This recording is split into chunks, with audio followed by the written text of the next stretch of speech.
الله أوقاتكم سيدتي أوانسي سادتي أينما كنتم داخل أو خارج الوطن إلى نشاطكم المفضلة. إذا زلزال عنيف في أرضية البلوغين، حيث يشير اللوح الإلكتروني إلى 5.0 على سلم الشريف أملال.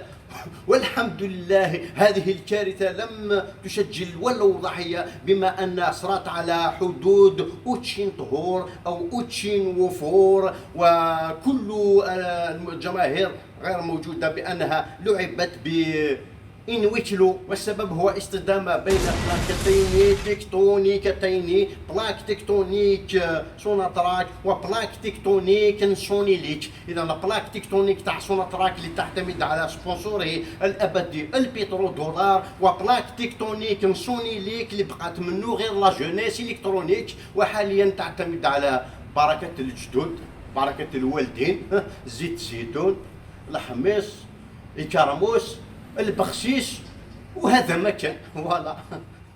إذا قلنا هذا الزلزال لم يسجل ولو ضحية في الجماهير، وكل الضحايا هم في الكواليس، صحافة الغيارين، صحافة الحلابين، صحافة الشياتين، وصحافة الحسادين. هالي ماش تاع علي بن شيخ علي بن شيخ سيتادير ثورا اللي مسيان تسارو علي بن شيخ قراحيت وقرويس وصحافة علي بن شيخ تروي وتروي وتروي وتروي ثرويتك باللي كونكوا شبيبة لم تستحق هذا الفوز التاريخي.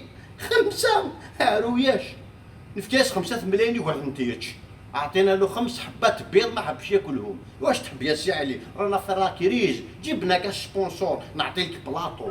أما علماء في علم الزلازل يقولون بأن زلزال من هذا الوزن يقدر أن يلمس أي ملعب، سواء في المستوى الوطني ولا الصعيد الإفريقي. إذا يرجى على الحسادين أن يتابعون بقية البطولة من شاشتهم الصغيرة، لأن فيضانات من دموعكم تستناكم. وسايي أسقم روحك، أنا جاسك خير منك.